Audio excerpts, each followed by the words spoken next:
రానున్న మున్సిపల్ ఎన్నికల్లో పోటీ చేసే విషయమే ఆలోచిస్తున్నామని సిపిఐ నాయకులు విలాస్ అన్నారు. మంగళవారం పట్టణంలోని పార్టీ కార్యాలయంలో పట్టణ కార్యవర్గ సమావేశం నిర్వహించారు. ఖమ్మంలో ఈ నెల 18న సిపిఐ శతాబ్ది ఉత్సవాలను జయప్రదం చేసిన ప్రతి ఒక్కరికి ధన్యవాదాలు తెలుపుతున్నామన్నారు.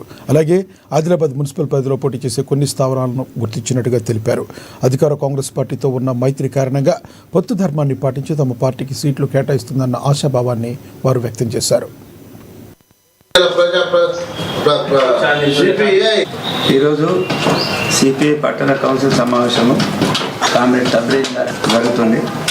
పట్టణ కార్యదర్శి చంద్రమౌళి గారు అదేవిధంగా కౌన్సిల్ సభ్యులు పాల్గొనడం జరుగుతుంది.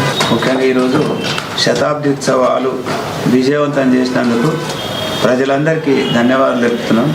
శతాబ్ది ఉత్సవాల సందర్భంగా మేము తెలియజేసేది ఏమంటే భారత కమ్యూనిస్ట్ పార్టీ రాబోయే కాలంలో ఒక శక్తిగా ఎదుగుతుందని, ప్రజలు కమ్యూనిస్టు పార్టీని బలోపేతం చేయడానికి సన్నాహితం ఉన్నారని ఈ సందర్భంగా తెలియజేస్తున్నాం.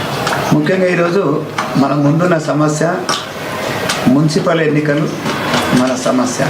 కమ్యూనిస్ట్ విధంగా దీని తర్వాత చివరిగా కూడా మేము రాష్ట్ర సమితి సభ్యులు పట్టణ కార్యదర్శి కార్యవర్గం కూర్చుని మాట్లాడతాం.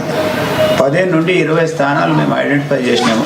ఈ 15 నుండి 20 స్థానాలు ఏదైతే ఐడెంటిఫై చేసినాము అవి తర్వాత మేము డిక్లేర్ చేయడం జరుగుతుంది. మాతో కలిసి వచ్చే సెక్యులర్ పార్టీలతోటి మేము ముందుకెళ్తాము. ముఖ్యంగా రాష్ట్రంలో మేము కాంగ్రెస్ తోటి ఒక అవగాహనతో నడుస్తున్నాం. కాంగ్రెస్ పార్టీ మరి మాకు కూడా ఒక న్యాయంగా